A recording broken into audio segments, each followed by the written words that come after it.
আপনারা থাম্বনেল দেখে বুঝে গেছেন অনলাইনে জন্ম নিবন্ধন কিভাবে ভেরিফাই করতে হয় এবং কি অনলাইনে আছে কিনা কিভাবে যাচাই করতে হয়।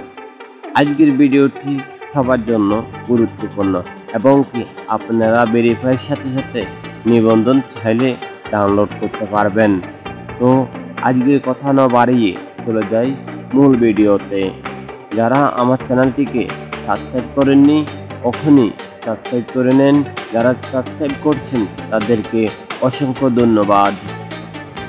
চলুন এবারে চলা যাক আপনার নিবন্ধনটি কিভাবে ভেরিফাই করা যায়।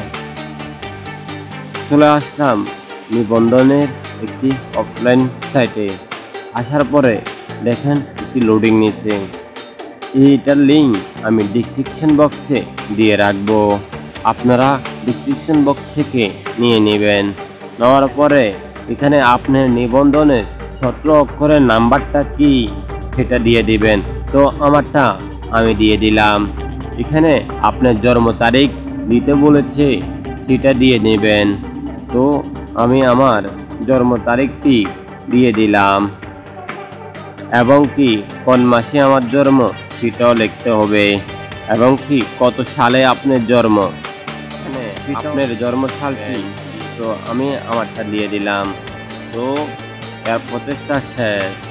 এখানে লিখছি 85 থেকে 45 চলে গেলে আর কত থাকে।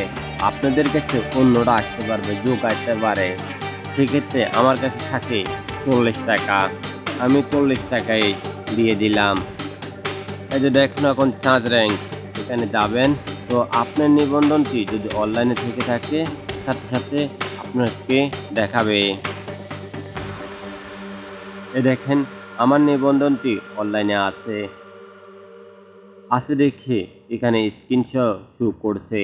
আমার নাম রবিউল হোসেন। তো আপনারা এখন ডাউনলোড করবেন কিভাবে। ডাউনলোড করার মধ্যে আপনারা যাবেন শেয়ারে।